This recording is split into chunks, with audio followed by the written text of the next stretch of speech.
Premièrement, c'était à l'occurrence d'une grande sœur qui chantait dans une chorale et elle avait menti à son conducteur qu'elle avait un petit qui chantait. Et pendant ces temps-là, moi, je n'avais même pas une vision de la musique.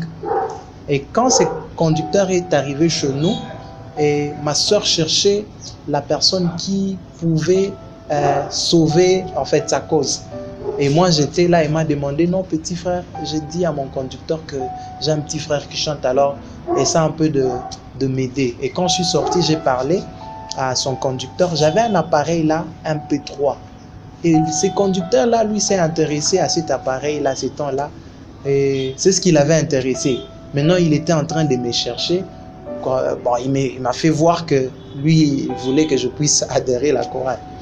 C'est par là que quand je suis arrivé à la chorale, toute personne qui était à la chorale était en train de me prophétiser, qui me voyait avec un micro en train de chanter. Ces temps-là, je ne croyais même pas. Et c'est comme ça que par après, j'ai commencé à voir ces choses-là et j'ai rêvé en même temps en train de chanter avec les artistes que je cite, premièrement le frère Mike Alambay. Je me voyais tout le temps en train de chanter avec lui. Ce temps-là, je ne comprenais pas que je devais aussi exercer la même carrière que lui.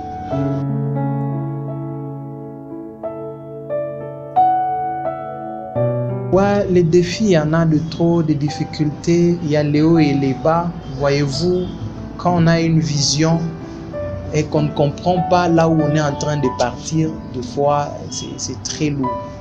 C'est très lourd parce que ça ne venait pas de moi, c'est une vision qui est venue de Dieu. Et j'ai rencontré des difficultés pour d'abord, premièrement, les studios. Et au-delà de ça, la famille ne pouvait pas d'abord croire que c'était une vision qui est venue de Dieu. Et vu d'abord mon jeune âge, j'étais encore étudiant ces temps-là, j'étais élève, étudiant, voyez-vous, il y a eu vraiment trop de secousses. Et aussi se présenter devant le public, voir quelqu'un qui est venu de nulle part, on ne comprend pas ce qu'il est en train de faire. Ce sont des difficultés que nous avons rencontrées, mais le Seigneur nous a aidés.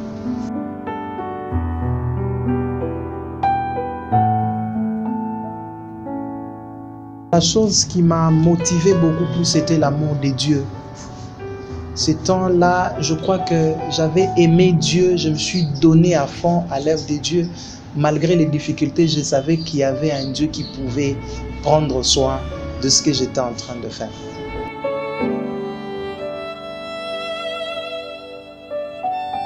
La première des choses que j'ai eu à remarquer d'abord dans mon ministère, il y a eu premièrement des témoignages.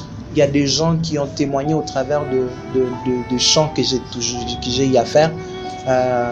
Il y a aussi un album que j'ai produit qui est sur les marchés des disques intitulé Vrai Secours.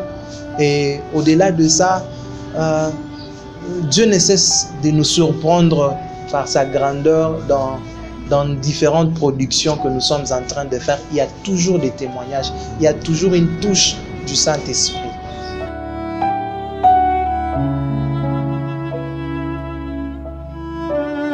En fait, les messages que je suis en train d'annoncer, j'annonce Christ. Donc il y a que Jésus. Et d'ailleurs, ma dernière chanson qui est déjà sur le marché des disques, qui est Baïmoine, je suis en train de parler de fils. La Bible dit que celui qui a les fils de Dieu, il a la vie. Et celui qui n'a pas les fils de Dieu n'a pas la vie. Alors que Baïmoine, en général, je présente Jésus-Christ. Nous devons les chercher. Lorsque nous les cherchons, la Bible l'appelle aussi comme étant le chemin, la vérité et la vie. Donc, je t'exhorte, toi qui es en train de me suivre maintenant, de chercher Jésus dans ta vie. Parce que si tu as Jésus, tu ne manqueras de rien. Si tu as Jésus, tu as l'accès même vers le royaume des cieux.